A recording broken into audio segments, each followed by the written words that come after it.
Hello dear students, આપણે last time ખાતાના નિયમો જોયા.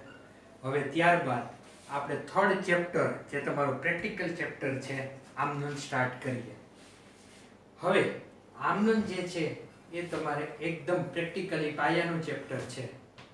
ધંધાના તમામ આર્થિક વ્યવહારો જે છે એ પ્રાઇમરીલી આમનોંધના ચોપડામાં નોંધવામાં આવે છે. આમનોંધ છે તે ડેટ વાઇઝ મીન્સ ક્રોનોલોજીકલ ઓર્ડરમાં કરવામાં આવે. જાન્યુઆરીની આમનોંધ, ફેબ્રુઆરી, માર્ચ, એપ્રિલ, મે, જૂન, જુલાઈ, ઓગસ્ટ, જેમ જેમ ધંધામાં આર્થિક વ્યવહાર થતો જાય તેમ તેમ તેની નોંધ કરવામાં આવતી હોય છે. આમનોંધની નોંધ આધાર તરીકે આપણે જોઈએ તો કે આ વ્યવહાર એકચ્યુઅલી થયો છે કે નહીં, એ વ્યવહાર જે છે એની નોંધ આપણે વાઉચર ઉપરથી કરવામાં આવતી હોય છે. કેના ઉપરથી? વાઉચર ઉપરથી. તો વાઉચર શું છે? દાખલા તરીકે ખરીદીના બિલ, માલની ખરીદીના બિલ, મિલકતની ખરીદીના બિલ, પછી વેચાણના બિલ હોય છે, ખર્ચના વાઉચર હોય છે. તો આના આ આધાર પુરાવા પરથી, બરાબર, આવા ધંધાના આધાર પુરાવા પરથી આપણે ધંધાના આર્થિક વ્યવહારોની આમનોંધ કરતા હોય છે.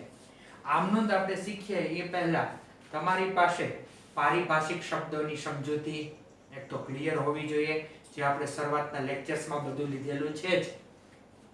પછી તમારી પાસે જોઈએ તો ક્લિયરન્સની અંદર જોઈએ તો કે ધંધાના જે આર્થિક વ્યવહાર છે, પહેલા તો એની ઓળખ કરવી પડે કે પહેલા તો આર્થિક વ્યવહાર છે કે બિન આર્થિક વ્યવહાર છે, પછી રોકડ વ્યવહાર છે કે શાખ કે ઉધાર વ્યવહાર છે કે વિશિષ્ટ વ્યવહાર છે કે અન્ય વ્યવહાર છે, એની ઓળખ કરવી પડે.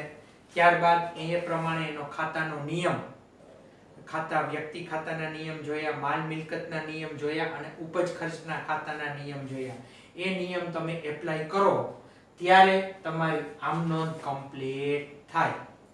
તો હવે મેં થોડાક વ્યવહારો જાન્યુઆરી માસના 2020 જાન્યુઆરી 1 થી 7 ના વ્યવહારો બોર્ડ પર લખેલા છે. તો જો જે વ્યવહારો લખેલા છે તે માત્ર ખરીદ અને વેચાણના વ્યવહારો લખેલા છે. કેના વ્યવહારો લખેલા છે? ધંધાદારી માણસ. તો અહીંયા ધંધાદારી માણસ કોણ છે? સાર્થક. નીચેના વ્યવહારો સાર્થકની આમનોંધમાં લખો. તો અહીંયા આપણે સાર્થકના ચોપડે જર્નલાઇઝ ટ્રાન્ઝેક્શન કરવાના છે. વ્યવહારો ક્યાં લખવાના છે? સાર્થકની આમનોંધમાં લખવાના છે. ઓકે, હવે જો આ જે વ્યવહારો છે એ માલની ખરીદ વેચાણ અંગેના વ્યવહારો છે. કયા વ્યવહારો લખેલા છે? માત્ર માલની ખરીદી અને માલના વેચાણ અંગેના.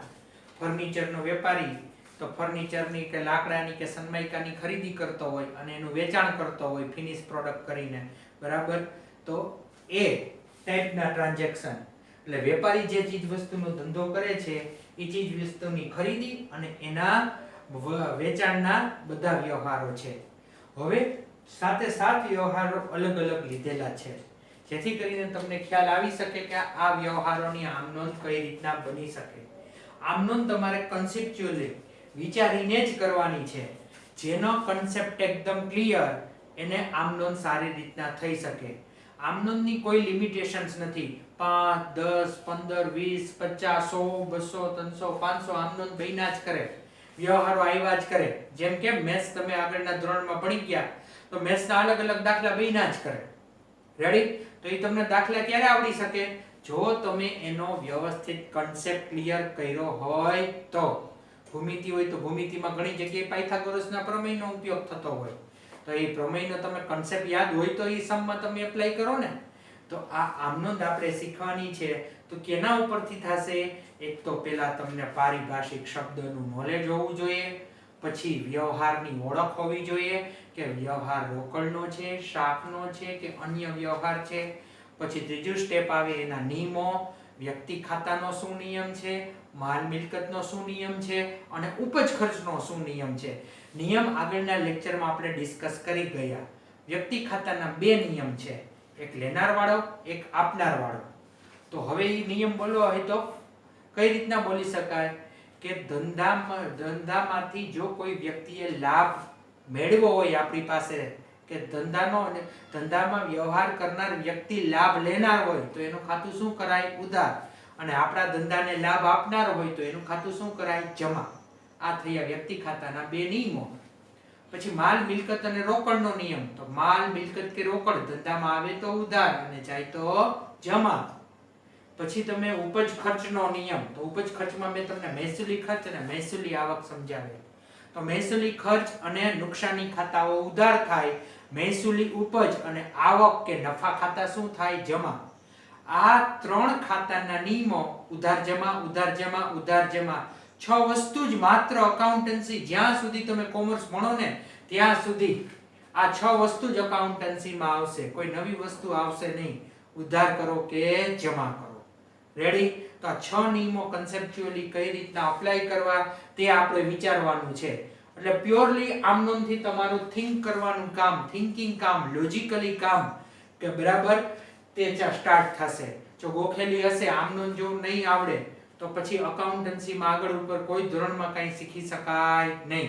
કારણ કે આમનોમ જ મૂળભૂત પાયાનો ચોપડો છે. એના ઉપર બીજા ચોપડા આધારિત હોય તો કન્સેપ્ટ બેઝ જ ક્લિયર નથી તો બિલ્ડિંગ કેમ રહી શકે? બરાબર? એટલે ફંડામેન્ટલી એકદમ તમે સાઉન્ડ હોવા જોઈએ જેથી કરીને તમને આગળના ચેપ્ટર એકદમ ઈઝીલી આવડી જાય. એટલા માટે આમનોમ બહુ જ જરૂરી છે. રેડી? તો હવે જોઈએ આમનોમની અંદર 2020 જાન્યુઆરી 1 પહેલો જ વ્યવહાર 50,000 નો માલ ખરીદ્યો. હવે વ્યવહાર સમજો એ પહેલા આમનોમનું તમને ફોર્મેશન કહી દઉં કે સાર્થકના વ્યવહારો છે. અહીંયા ધંધાદારી પેઢી જે ચલાવે છે એ વ્યક્તિનું નામ શું છે? સાર્થક. સાર્થકના નામે ધંધો ચાલે છે. તો સાર્થકને ચોપડે આપણે આમનોમ કરવાની છે. તો આમનોમનું ફોર્મેશન, એનું ફોર્મ સૌપ્રથમ શું લખાય? તારીખ. બરાબર? આને કોલમ કહેવાય. શું કહેવાય? કોલમ. તારીખ પહેલા લખાય. પછી વિગત. વિગતની કોલમ છે એ થોડી વધારે રાખવાની, વાઇડ. રેડી? પછી ખાપા. ખાપા. ખાપા એટલે ખાતાવાહી પાના નંબર. કે તમારે જે ખાતું છે એ કયા પેજ ઉપર આવેલું છે. આપણે ખાપા ક્યારેય કાંઈ લખવાનું આવશે જ નહીં.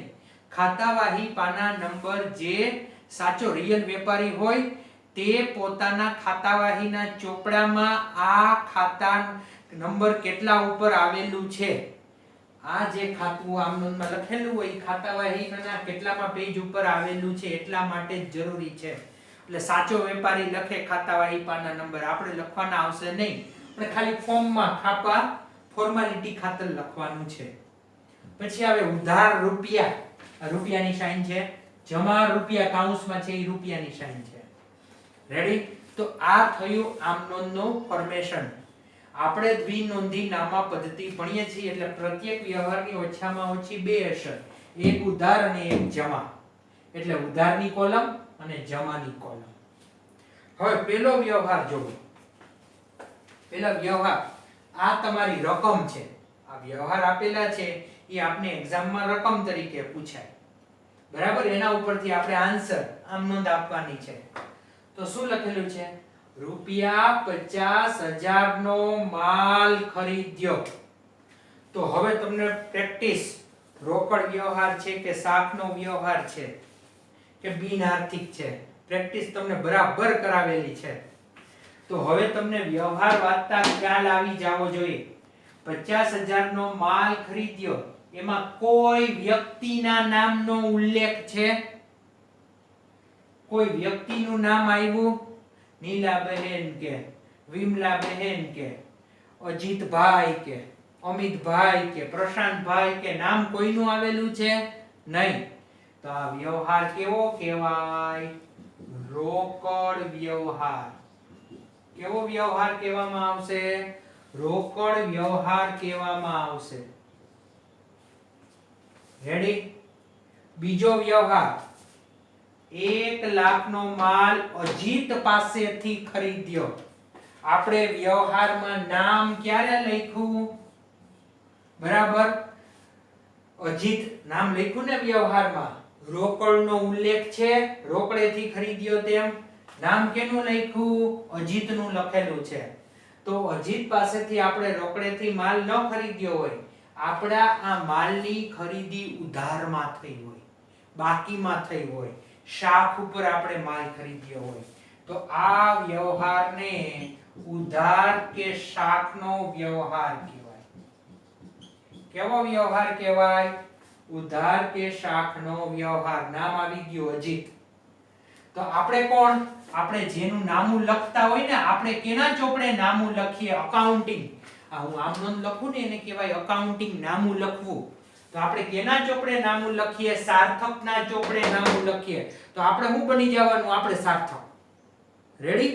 આપણે સાર્થક છીએ ને આપણે ધંધો ચલાવીએ છીએ ને એ વ્યવહાર આપણે લખવાના છે. તો આપણે કેની પાસેથી માલ ખરીદ્યો? અજીત પાસેથી. તો આપણે જ્યારે કોઈ પાસેથી શાખ પર માલ ખરીદીએ તો ખ્યાલ જ છે, પારિભાષિક શબ્દ અકાઉન્ટિંગ ટર્મ્સ યાદ કરો, એને આપણો લેણદાર કહેવાય. અને આપણે કોઈને શાખ પર માલ વેચતા હોઈએ તો આપણે તેને શું કહીએ? દેવાદાર કહીએ કે ગ્રાહક કહીએ. તો અજીત અહીંયા લેણદાર છે, શાખનો વ્યવહાર છે, ઉધાર વ્યવહાર કહેવાય, ઉધાર ખરીદી છે. હજી વ્યવહાર આપણે ચેક કરીએ છીએ, આમનો નથી કરતા. આપણે શું ચેક કરીએ છીએ? તું રોકડ વ્યવહાર છો, તો ઉધાર કે શાખ વ્યવહાર છો, એ ટાઈપનું. રેડી? પહેલા વ્યવહારની ઓળખ કરીએ છીએ, આઈડેન્ટિફાઈ કરીએ છીએ ટ્રાન્ઝેક્શનને. પછી જો 20000 નો માલ કાજલ પાસેથી રોકડેથી ખરીદ્યો. તો અહીંયા કયો શબ્દ આવી ગયો? જો રોકડ. તો રોકડ શબ્દ ઉપર ભાર દેવાનો. તો કાજલ પાસેથી ખરીદ્યો ભલે, પણ એને આપણે શું આપી દીધા? રોકડા. આપણે બાકીમાં માલ લીધો નથી. આથી આ વ્યવહારને ઉધાર નહીં પણ આથી આ વ્યવહાર રોકડેથી ખરીદ્યો એટલે આથી આ વ્યવહારને આપણે કેવો વ્યવહાર કહેશું? રોકડ વ્યવહાર કહેશું. રેડી? આને શાખનો વ્યવહાર કહેવાય નહીં. વ્યવહારની ઓળખમાં બધું સમજાવી દીધું છે તમને. ₹50,000 નો માલ રોકડેથી વેચ્યો. ક્લિયર કટ ઉલ્લેખ રોકડનો. અહીં ક્લિયર કટ ઉલ્લેખ રોકડનો, એટલે રોકડ વ્યવહાર હતો. રેડી? ક્લિયર? તો ક્લિયર કટ રોકડનો ઉલ્લેખ હોય એટલે રોકડ વ્યવહાર. તો 50,000 નો માલ રોકડેથી વેચ્યો. કેવો વ્યવહાર? રોકડ વ્યવહાર. રેડી? 30,000 નો માલ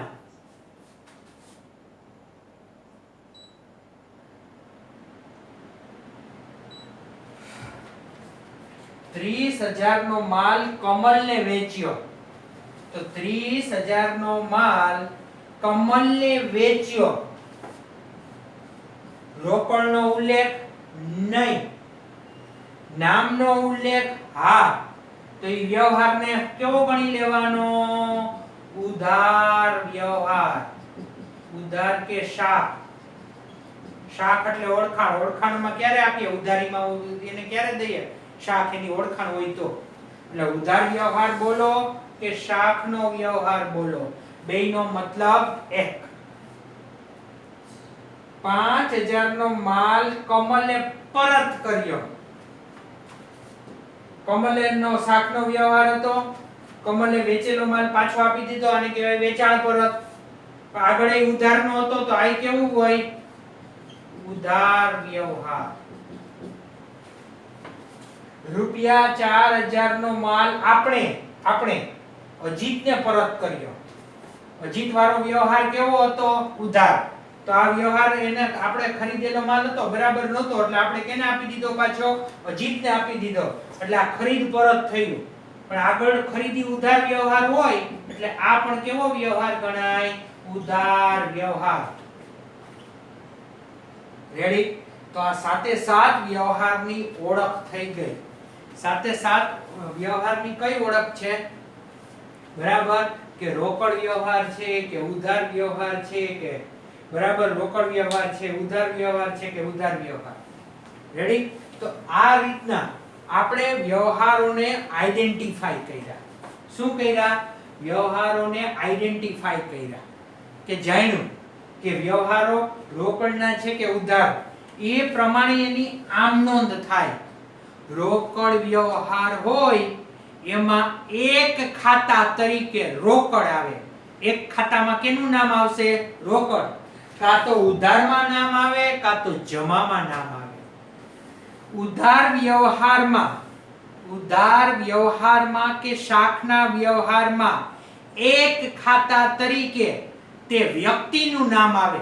પછી વ્યક્તિનું નામ ઉધારમાંય આવી શકે અને જમામાંય આવી શકે. એ લેણદાર દેવાદારના સંબંધ ઉપર છે. આપણો લેણદાર હોય ત્યારે એનું ખાતું શું કરવું અને આપણો દેવાદાર હોય ત્યારે ખાતું શું કરવું. રેડી? ઓકે, ચલો. તો હવે ખાતાના નિયમો બરાબર યાદ રાખેલા જ છે તમે. વ્યક્તિ ખાતામાં લેનાર ખાતે ઉધાર, આપનાર જમા, માલ મિલકત આવે તે ઉધાર, જાય તો જમા, અને ખર્ચ ખાતા ઉધાર ને આવક ખાતા જમા. તો હવે જો પહેલા વ્યવહારની આમનો સ્ટાર્ટ કરીએ. 2020 જાન્યુઆરી 1 તારીખની અંદર 50,000 નો માલ ખરીદ્યો. કેટલાનો માલ ખરીદ્યો? 50,000 નો. અગાઉના લેક્ચરમાં સમજાયું હતું માલ મિલકતના ખાતાઓ. માલ મિલકત ખાતામાં શું શું આવે? વ્યક્તિ ખાતામાં કયા વ્યક્તિ આવતા હતા? જીવંત વ્યક્તિ અને કૃત્રિમ વ્યક્તિ આવતા હતા. માલ મિલકત ખાતામાં માલના ખાતા મેં તમને 4 લખાવેલા છે, યાદ રાખવાના હોય. પછી ખરીદ ખાતું, વેચાણ ખાતું, ખરીદ પરત ખાતું અને વેચાણ પરત ખાતું. મિલકતો ખાતા યાદ જ છે તમને. દ્રશ્ય મિલકતો, અદ્રશ્ય મિલકતો અને અમુક ચાલુ મિલકતો. રેડી? પછી ઉપજ ખર્ચ ખાતામાં મહેસૂલી ખર્ચની આખે આપણે પારિભાષિક શબ્દ લીધેલા હતા અને મહેસૂલી આવકના. તો હવે એ એપ્લાય કરવાનું છે વિચારીને. તો અહીંયા જો માલ ખરીદ્યો, તો માલ કેમાં આવતું હતું? વ્યક્તિમાં આવતું હતું, માલ મિલકતમાં આવતું હતું કે ઉપજ ખર્ચમાં આવતું હતું? પહેલા તમારે એ વિચારવું પડે. તો એ યાદ આવી જાય કે માલ ખાતા માલ મિલકતના ખાતામાં આવે. ખરીદીને વેચાણ ને વેચાણ પરત ને ખરીદ પરત કેમાં આવે? માલ મિલકત ખાતામાં. તો હવે અહીંયા બરાબર વિચારો. માલ ખાતામાં 50,000 નો માલ ખરીદ્યો. માલ ખરીદતા હોય ત્યારે ખરીદી બોલાય. માલ વેચતા હોય ત્યારે વેચાણ બોલાય. ખરીદેલો માલ બરાબર ન હોય ને આપી દઈએ ને એને ખરીદ પરત કહેવાય. પાછો હતો ત્યાં દઈ દીધો, ભાઈ નથી તારો નમૂના મુજબનો માલ, તે બીજો બેકાર માલ પકડાવી દીધો છે, ચલ આ રાખ તારો માલ, તો એને કહેવાય ખરીદ પરત. વેચાણ પરત, આપણો માલ આપણે મોકલો અને કઈ ડિફેક્ટ આવી ગઈ હશે માલમાં, આપણી જાણ નહીં, સામેવાળાએ જોયો તો ડિફેક્ટિવ માલ હતો, નુકસાની વાળો, એને પરત કરી દીધો, તો આપણે લઈ લેવો પડે ને આપણે. તો એવા માલને કહેવાય, વેચેલો માલ પાછો આવી ગયો એને કહેવાય વેચાણ પરત. રેડી? તો 4 માલ ખાતાઓ. ખરીદ ખાતું માં માલની ખરીદી, વેચાણ ખાતું માલનું વેચાણ, ખરીદ પરત ખાતું ખરીદેલો માલ પરત, વેચાણ પરત ખાતું વેચેલો માલ પાછો આવી જાય. રેડી? તો આ 4 ને લગતી એક્સરસાઇઝ કરવાની છે અત્યારે. 50,000 નો માલ ખરીદ્યો. તો માલ ખાતા કેટલા? 4. ઓકે, ખરીદી કરીએ આપણે તો માલ આવે કે જાય? સાહેબ ખરીદી કરીએ તો માલ આવે જ ને, પણ રૂપિયા જાય. રોકડો વ્યવહાર હોય તો રોકડ વ્યવહાર. તો ખરીદીમાં માલ આવે તો માલ મિલકતનો નિયમ યાદ કરો. માલ મિલકત કે રોકડ આવે તો ઉધાર. ઉધાર વાળો નિયમ લઈ ગયો ને. અને જાય તો જમા. માલ મિલકત રોકડ જાય તો જમા. તો અહીંયા માલ ખરીદી કરીએ તો માલ આવે ને, માલ આવે તો શું થાય? ઉધાર. તો આ રીતના લખવાનું વિગતમાં, ખરીદ ખાતે ઉધાર. ખાપાની આગળ ઉધારનો ઉ અને અહીંયા ડોટ ટપકું કરવાનું. બરાબર? ખરીદ ખાતે ઉધાર. કેટલા રૂપિયા ખરીદો? ઉધારમાં 1 અક્ષર. દ્વિનોંધી નામા પદ્ધતિ ભણો છો. જમામાં ડેશ લીટો. ખરીદ ખાતું ઉધાર થયું, જમા નથી થયું એટલે જમામાં ડેશ લીટો. હવે ગલ્લામાંથી શું ગઈ? રોકડ ગઈ. રોકડ ગઈ ને. રોકડેથી 50,000 નો માલ લીધો તો ગોડાઉનમાં 50,000 નો માલ આવ્યો, પણ ગલ્લામાંથી શું ગયા? રૂપિયા. રૂપિયા ગયા રોકડ. તો રોકડ કયા ખાતામાં આવે? વ્યક્તિમાં આવે. વ્યક્તિમાં વ્યક્તિઓ આવે. ઉપજ અને ખર્ચમાં આવે, ત્યાં ઉપજ અને ખર્ચ આવે, નહીં ત્યાં પણ ના આવે. તો માલ, મિલકત અને રોકડ મેં તમને લખાવેલું જ છે. આવે તો ઉધાર અને ગલ્લામાંથી જાય તો જમા. તો માલ ખરીદીએ તો રોકડ જાય ને, તો રોકડ ખાતું શું થાય? જાય તે જમાનો નિયમ લાગે. તે રોકડ ખાતે જમા. તે રોકડ ખાતે આગળ તેથી એડ્રેસિંગ થાય. જમા જ્યારે તમે લખતા હો ને ત્યારે એની આગળ શું લખાય? તે. ખરીદ ઉધાર લખ્યું હોય ને વિગત, એની થોડીક અંદરની સાઈડ લખાય, એટલે સ્પેસ છોડીને લખવાનું. તે જમાનો જ લખવાનો નહીં. તે રોકડ ખાતે કેટલા જમા થાય? 50,000. ઉધારમાં ડેશ. ખરીદની નીચે કાઉન્સમાં લખવાનું બાબત જે. બાબતને બાથી બાંધી દેવાનું ડોટ. બાબત જે આ કયો વ્યવહાર છે? રોકડેથી માલ ખરીદ્યો તેના કાઉન્સ પૂરો અને સિંગલ લાઈન વિગતની નીચે. આ પેલા વ્યવહારની આમ નોંધ થઈ ગઈ. એકદમ ઈઝીલી તમને લોજિકલી સમજાવું છું. બરાબર? એક વસ્તુ ગોખવી પડશે નહીં. તો રોકડેથી ખરીદી કરો એટલે આ જ આમ ફિક્સ, ગોખવાની નથી. તમને નિયમ પ્રમાણે યાદ રાખવી છે. ગોખાવતો નથી, નિયમ પ્રમાણે કરી. ખરીદીમાં માલ આવે તો માલ મિલકત નો નિયમ એમાં આવે, કારણ કે ખરીદી માલ ખાતું જ છે. તો માલ આવે તે ઉધાર. ખરીદીમાં માલ આવે છે એટલે ખરીદ ખાતું ઉધાર થાય. ગલ્લામાંથી રોકડ જાય છે તો રોકડ ખાતું શું થાય? જમા. રેડી? રોકડમાં કેનો નિયમ લાગુ પડ્યો? માલ મિલકત વાળો નિયમ લાગુ પડ્યો. વ્યક્તિ વાળો કે ઉપજ ખર્ચ વાળો નહીં. તો પેલી આમ નોંધ એકદમ રેડી. બીજા વ્યવહારની આમ નોંધ.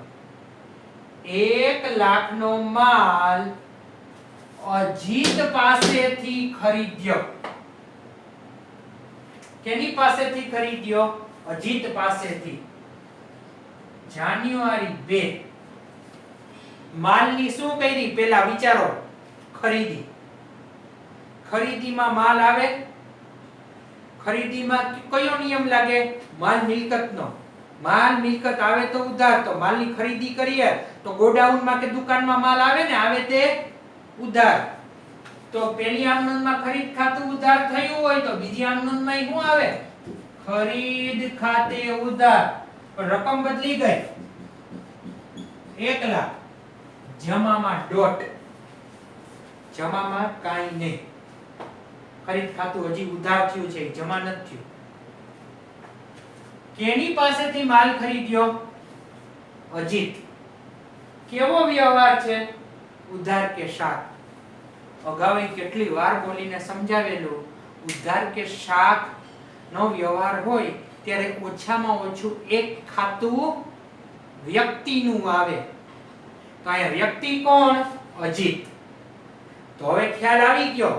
અજીત વ્યક્તિ છે, ઉધારી વ્યવહાર છે, એટલે એક ખાતા તરીકે કોણ આવ્યો? અજીતભાઈ આવી ગયા. તો અજીત પાસેથી આપણે શાક પર માલ ખરીદ્યો. અજીત આપણો લેણદાર થયો. યાદ કરો લેણદારની પારિભાષિક સમજૂતી, એકાઉન્ટિંગ ટર્મ્સ.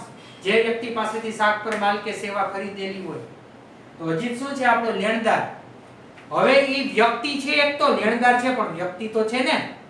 તો વ્યક્તિ ખાતાનો નિયમ યાદ કરો. બરાબર? જીવંત વ્યક્તિ છે તો જે જીવંત વ્યક્તિ કે કૃત્રિમ વ્યક્તિ હોય, વ્યક્તિ ખાતાનો નિયમ શું છે? આપણા ધંધામાંથી લાભ લઈ જાય ને, લેનાર હોય તો ઉધાર, આપણા ધંધાને લાભ આપ્યો હોય તો આપનાર ખાતું શું કીધું છે? જમા. તો અહીંયા અજીતે આપણને શું આપ્યો છે? માલ આપ્યો છે. તો અજીત આપનાર કહેવાય કે નહીં? તો અહીં અજીત ખાતું ઉધાર ન થાય. વ્યક્તિ ખાતાના નિયમ પ્રમાણે અજીત અહીંયા આપને માલ આપનાર છે, એટલે આપનાર ખાતું શું થાય? જમા. તે અજીત ખાતે જમા. કેટલા રૂપિયા? 1 લાખ. ઉધારમાં ડેશ. જમામાં કેટલા લખવાના? 1 લાખ. બાબત જે બાબતજે અજીત પાસેથી માલ ખરીદ્યો તેના સિંગલ લાઈન રેડી જાન્યુઆરી 3 બરાબર સમજો 20,000 નો માલ કાજલ પાસેથી રોકડેથી ખરીદ્યો તો અહીંયા કાજલ નામ ધ્યાનમાં લેવાનું નથી કારણ કે આપણે માલ ખરીદ્યો પણ રોકડેથી ખરીદ્યો એટલે કાજલ અહીંયા જેમ અજીત આપનાર હતો એમ કાજલ આપનાર થાય નહીં કારણ કે કાજલે રોકડા લઈ લીધા અહીંયા તો અજીત રોકડા નહોતો લેતો એટલે આપણો અજીત લેણદાર બનતો તો અહીંયા કાજલને લેણદાર નહીં બનાવવાની બરાબર કાજલ અને આપણા વચ્ચે દેવાદાર લેણદારના સંબંધ રચાતા નથી શાખનો વ્યવહાર નથી રોકડ વ્યવહાર છે તો તમને ખબર પડી જવી જોઈએ માલની ખરીદી કરી છે ખરીદીમાં માલ આવે માલ મિલકતનો નિયમ માલ આવે તો ઉધાર તો ખરીદી ખાતું શું થાય આ બેયમાં જેમ ઉધાર થયું હતું એમ ઉધાર જ થાય ખરીદ ખાતે ઉધાર કેટલા રૂપિયા 20,000 તે રોકડેથી ખરીદ્યો તો ગલ્લામાંથી શું ગયું હોય રોકડ ગઈ તો રોકડને વ્યક્તિમાં આવે છે વ્યક્તિ ખાતામાં ઉપજ ખર્ચમાં આવે છે રોકડ કેમાં આવે માલ મિલકતમાં આવે તો માલ મિલકત રોકડ આવે તો ઉધાર હોય જાય તો જમા હોય તો ગલ્લામાંથી રોકડ ગઈ ને તો રોકડ ખાતું શું થાય જાય તે જમાના નિયમ પ્રમાણે રોકડ ખાતું જમા થાય તે રોકડ ખાતે જમા ઉધારમાં ડેશ જમામાં કેટલા લખવાના 20,000 બરાબર રોકડનો જમાનો જો નહીં લખવાનો ઉધારનો હું લખવાનો ખરીદની સામે બાબતજે રોકડેથી માલ ખરીદ્યો તેના બાબતજે એટલે આ વ્યવહારનું વર્ણન છે આ વ્યવહાર શું છે તો રોકડેથી માલ ખરીદ્યો તેના ઓકે જાન્યુઆરી 4 50,000 નો માલ રોકડેથી વેચ્યો પહેલા ત્રણેય વ્યવહાર ખરીદીના હતા જાન્યુઆરી 1 જાન્યુઆરી 2 જાન્યુઆરી 3 જાન્યુઆરી 4 જાન્યુઆરી 5 બંને વ્યવહારો વેચાણના છે કેના માલના વેચાણના એમાં જાન્યુઆરી 5 જોવો જાન્યુઆરી 4 અને જાન્યુઆરી 5 વેચાણના છે એમાં જાન્યુઆરી 4 જોવો 50,000 નો માલ રોકડેથી વેચ્યો હવે આપણે 50,000 નો માલ રોકડેથી વેચી નાખ્યો છે માલ આપણે રોકડેથી વેચીએ બુદ્ધિથી વિચારો માલ આપણે શોપ ચલાવીએ છીએ દુકાન ચલાવીએ છીએ ધંધો ચલાવીએ છીએ આપણે કોઈને માલ રોકડેથી વેચીએ તો આપણે દુકાનમાંથી માલ જાય કે ગોડાઉનમાંથી કે માલ જાય અને બદલામાં રોકડેથી વેચ્યો એટલે ધંધામાં ગલ્લામાં શું આવે રોકડ આવે તો હવે તરત સ્ટ્રાઇક આઉટ થઈ જવું જોઈએ રોકડ કયા પ્રકારનું ખાતું માલ મિલકત તો માલ મિલકત કે રોકડ આવે તો ઉધાર રેડી અને જાય તો જમા તો અહીંયા રોકડા આવે છે ખરીદીમાં રોકડ જતી હતી જાન્યુઆરી 1 અને જાન્યુઆરી 3 1 અને 3 માં રોકડ જતી હતી ગલ્લામાંથી એટલે જાય તે જમાનો નિયમ હતો માલ મિલકતનો હવે આવે છે તો માલ મિલકત આવે તે ઉધારનો નિયમ આવશે તો હવે બુદ્ધિથી વિચારી શકાય આવી રીતના અલગ અલગ જ આમ નોંધ આવશે રોકડ ખાતે ઉધાર જો સમજીને હું સમજાવું તેમ સમજીને વિચારો તો અકાઉન્ટન્સી એકદમ ઈઝી પછી ગોખવા જાશો તો એમ થાય કે આ ક્યાં અકાઉન્ટન્સી શીખવાનું હોય બરાબર ક્યાં કોમર્સ રાખ્યો બરાબર પણ તમે આવી રીતના લોજિકલી શીખો એટલે એકદમ ઈઝી થઈ જાય આ સબ્જેક્ટ તો જાન્યુઆરી 4 ગલ્લામાં શું આવી હોય માલ વેચીએ તો રોકડ આવે કેટલાની રોકડ આવે 50,000 ની એક ખાતું રોકડ ખાતું ઉધાર થયું એટલે જમામાં ડેશ લીટો હવે ધંધામાંથી શું ગયું? માલ જાય ને, માલનું વેચાણ કરો તો ધંધામાંથી એટલો માલ વહી જાય. માલ જાય તે જમા. માલ આવે તો ઉધાર, ખરીદ ખાતું ઉધાર થાતું હતું. માલ વેચીએ એટલે જાય તે જમા. વેચ્યો એટલે વેચાણ બોલાય. ખરીદો હોય તો ખરીદી બોલાય. ખરીદ કે ખરીદી ખાતે. તો અહીંયા શું લખશું? વેચાણ ખાતે જમા. વેચાણ ખાતે. વેચાણ ખાતું શું થાય? જમા થાય. એટલે ઉધારમાં ડેશ, જમામાં 50,000. વેચાણની સામે જમામાં શું લખવાનું? 50,000. બાબત જે આની નીચે રોકડની બાબત જે રોકડેથી માલ વેચ્યો તેના.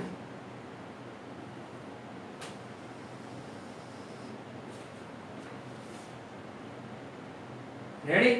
બાબત જે રોકડેથી માલ વેચ્યો તેના. હવે જાન્યુઆરી 5. તો જાન્યુઆરી 5 માં જો ₹5,000 નો માલ કમલે પરત કર્યો. સોરી, ₹30,000 નો માલ કમલને વેચ્યો. તો જાન્યુઆરી 5 માં શું લખેલું છે?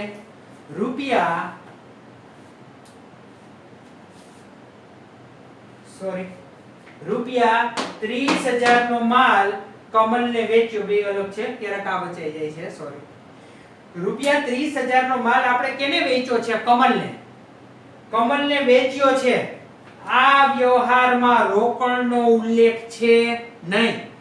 નામનો ઉલ્લેખ છે? હા. રોકડનો ઉલ્લેખ ન હોય અને નામનો ઉલ્લેખ હોય, વ્યક્તિના નામનો ઉલ્લેખ હોય તો એ વ્યવહારને ઉધાર ઉધાર ઉધાર ઉધાર વ્યવહાર જ કહેવાય. રેડી? તો આ ઉધાર વ્યવહાર થયો પેલા. હા. હવે કમલ આપણી પાસેથી માલ આપી ગયો કે લઈ ગયો?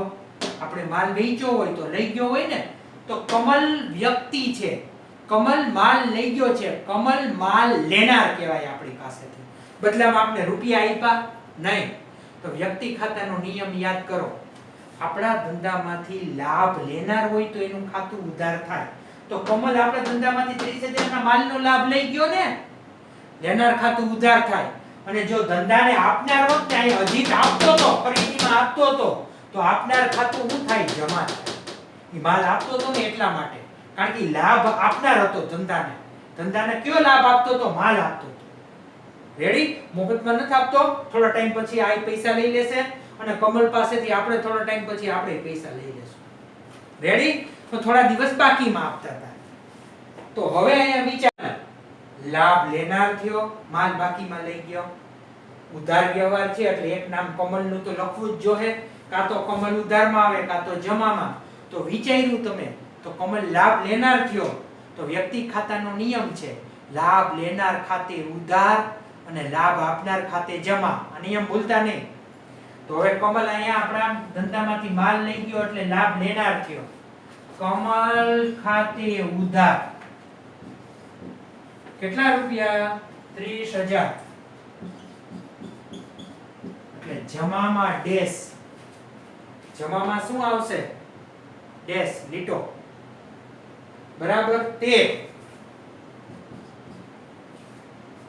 આપણે જોઈએ. માલ વેચ્યો એટલે ધંધામાંથી માલ ગયો. માલ મિલકતનો નિયમ. કયો નિયમ? જાવક વાળો. માલ મિલકત જાય તો જમા. તો અહીંયા માલ જાય છે, પણ માલ જાય ઈ માલને બોલાય શું? વેચાણ માલ. વેચાણ કે વેચેલ માલ ખાતે.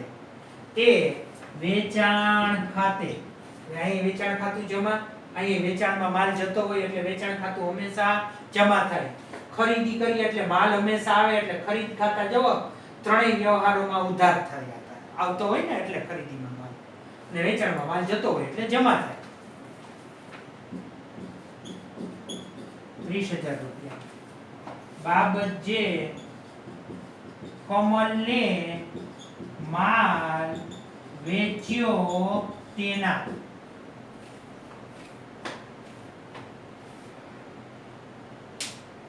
રેડી? 5 વ્યવહારની આમનોંધ એકદમ સમજાઈ ગઈ.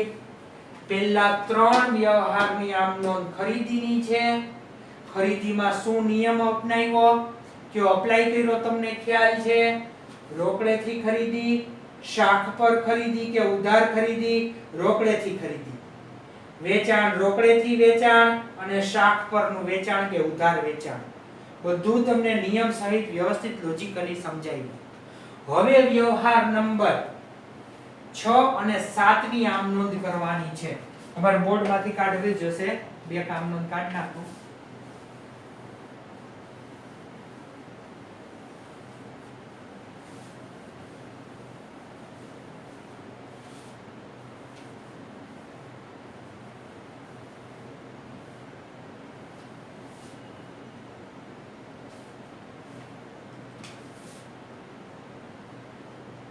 હવે જોઈએ જાન્યુઆરી 6. જાન્યુઆરી 6 માં શું લખ્યું? 5000 નો માલ કમલે પરત કર્યો. શું છે કે કમલે આપને માલ પાછો પરત કરી દીધો. તો પાછો કયો માલ આપણા ગોડાઉનમાં કે શોપમાં આવે કે જે આપણે વેચેલો હોય એ જ પરત થાય ને? તો એને કહેવાય વેચાણ પરત કહેવાય. શું કહેવાય એને? વેચાણ પરત. તો વેચાણ પરતમાં વિચારો, જો ખરીદીમાં માલ આવે તો ઉધાર, વેચાણમાં માલ જાય તે જમા, વેચાણ પરતમાં એટલે પાછો આપણી પાસે માલ આવી જાય, આવે તે ઉધાર. તો વેચાણ પરત ખાતે ઉધાર. કેટલા રૂપિયાનો માલ પાછો આવી ગયો? 5000 નો. આ માલ આપને કોણે આપ્યો? કોણે આપ્યો? કમલ. તો કમલ માલ લેનાર થયો કે આપનાર? વેચો તો ત્યારે લેનાર થયો તો. જાન્યુઆરી 5 માં વેચો તો ત્યારે લેનાર થયો તો. માલ આપણે વેચો તો ત્યારે. પણ વેચાણ પરત કરી ગયો એટલે આપણે કોણ વેચાણ પરત કરી ગયું? કમલ. તો કમલ આપને માલ આપનાર થયો. કમલ વ્યક્તિ છે. જો ઈ ધંધામાંથી લેનાર હોય તો ઉધાર, ધંધાને આપનાર હોય તો જમા. તો અહીંયા કમલ શું છે? ધંધાને આપનાર છે. 5000 નો માલ એટલે આપનાર ખાતું જમા થાય, તેથી કમલ ખાતે જમા. ઉધારમાં ડેશ આવે, જમામાં 5000 લખાય. કમલને કહો બાબજે કમલે માલ પરત કર્યો તેના. Single line. રેડી? સમજાઈ ગયું? લાસ્ટ રૂપિયા 4000 નો માલ આપણે અજીતને પરત કર્યો. બરાબર? હવે આપણે કોને પરત કરી દીધો? અજીતને. અજીત પાસેથી આપણે શું કર્યું હતું? જાન્યુઆરી 2 માં જો ખરીદી કરી હતી. તો ખરીદેલો માલ કેટલો પરત કર્યો? ખરીદેલો માલ હતો 1 લાખ. એમાંથી આપણે પરત કેટલાનો કર્યો? 4000 નો. 4000 ના માલમાં કઈ ખામી હશે એટલે આપણે એને રિટર્ન કરી દીધો. તો એને કહેવાય ખરીદ પરત. ખરીદ પરતમાં લોજિકલી બુદ્ધિથી વિચારો. તમે ધંધો ચલાવો છો અને સામેવાળાનો માલ બરાબર નહોતો, તમે આપી દીધો એને, તો તમારી શોપ કે ગોડાઉનમાંથી માલ જાય કે આવે? માલ જાય ને. તો ખરીદ પરત ઈ માલ મિલકત ખાતામાં આવે, માલ મિલકત જાય તો જમા. તો ખરીદ પરત ખાતું શું થાય? જમા થાય ને. તો ખરીદ પરત ખાતું જમા થાય. પણ આ માલ સંભાળ્યો કોણે? આ માલ સંભાળ્યો કોણે? અજીતે. આ માલ લેનાર કોણ? અજીત. અજીત કોણ છે? વ્યક્તિ. વ્યક્તિમાં વ્યક્તિનો નિયમ લાગે. અજીત લેનાર હોય તો ઉધાર, અજીત આપનાર હોય તો જમા. તો અજીત આ માલ આપણો સંભાળી લીધો ને તો લેનાર બન્યો ને. તો અજીત વ્યક્તિ ખાતાનો નિયમ લાગે. અજીત ખાતે ઉધાર. કેટલા રૂપિયા? 4000. ઉધારમાં 4, જમામાં કાઈ નહીં, ડેશ. તે થોડુંક અંદર લખવાનું તે. હવે તમે ખરીદેલો માલ પાછો આપ્યો એને બોલાય ખરીદ પરત. પાછો આપી દીધો ને, પરત એટલે પાછું દઈ દેવું. બરાબર? ખરીદી પાછી આપી દીધી ને એટલે એને બોલાય ખરીદ પરત ખાતે. ઈ ખાતું શું થયું? ખરીદ પરત ખાતું જમા થયું એટલે ઉધારમાં ડેશ, જમામાં 4000. બાબત જાન્યુઆરી કેટલી 7 બાબત જે અજીતને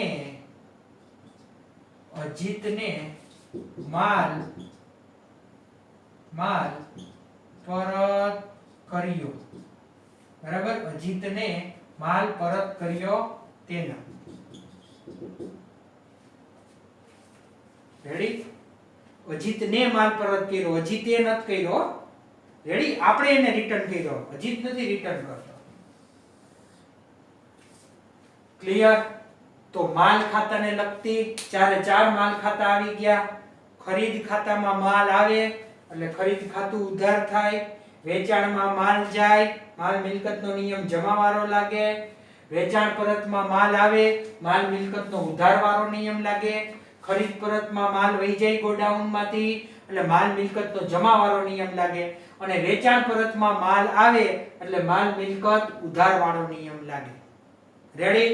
તો અહીંયા આપણે વ્યક્તિ ખાતાના નિયમો આવ્યા વ્યવહારોમાં અને માલ મિલકતના નિયમ આવ્યા છે. આપણે અહીંયા ઉપજ ખર્ચના ખાતા 1 થી 7 વ્યવહારમાં ક્યાંય આવરેલા છે નહીં, એટલે ઉપજ ખર્ચના નિયમો કોઈ આવેલા છે નહીં. તો અહીંયા કયા ખાતા હતા?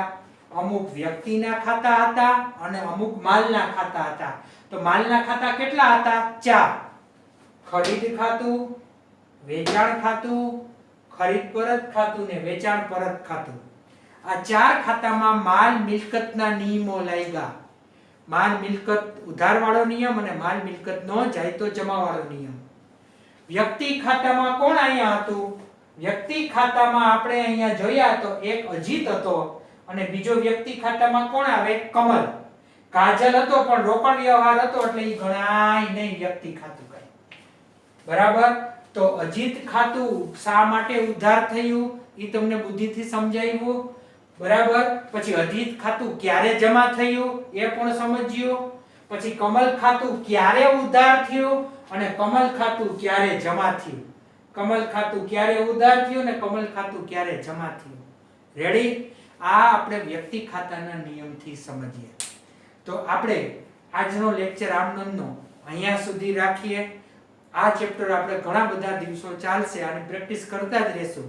આ ચેપ્ટર જેટલું તમારું સાઉન્ડ, જેટલું તમારે વધુ આવડશે એટલો તમને અકાઉન્ટન્સીમાં ખૂબ જ ફાયદો થશે. એટલે આ ચેપ્ટર સમજવા માટે હજી એકવાર ખાસ ને ખાસ કહું છું, અકાઉન્ટિંગ ટર્મ્સ એટલે પારિભાષિક શબ્દો ઓલા બધા. રેડી? પછી વ્યવહારની ઓળખ, કોણ રોકડ છે, કોણ શાખનો વ્યવહાર છે, કોણ વિશિષ્ટ કે અન્ય વ્યવહાર છે, એની ઓળખ હોવી જોઈએ. પછી ત્રીજા નંબર ઉપર આવે ખાતાના નિયમો. ખાતાના નિયમો આવડી જાય પણ કયું ખાતું કેમાં આવે ઈ જ નો ખ્યાલ હોય, પારિભાષિક શબ્દ જ ન શીખ્યા હોય તો એ પણ ક્યાંથી ખ્યાલ આવે નિયમ આવડતા હોય તો. એટલે ત્રણ વસ્તુ આવડે ત્યારે આમ નોંધ થશે. કઈ 3 વસ્તુ જોઈએ? તો પાછું બોલું, અકાઉન્ટિંગ ટર્મ્સ પ્લસ વ્યવહારની ઓળખ એ આવડતું હોવું જોઈએ અને પ્લસ ખાતાના નિયમો. આ 3 વસ્તુ ભેગી કરજો એટલે આમ નોંધ ખૂબ જ સરળ થઈ જાય. તો આજનો લેક્ચર અહીંયા સુધી રાખીએ. આગળના લેક્ચરમાં વધારાની આમ નોંધની પ્રેક્ટિસ કરીશું.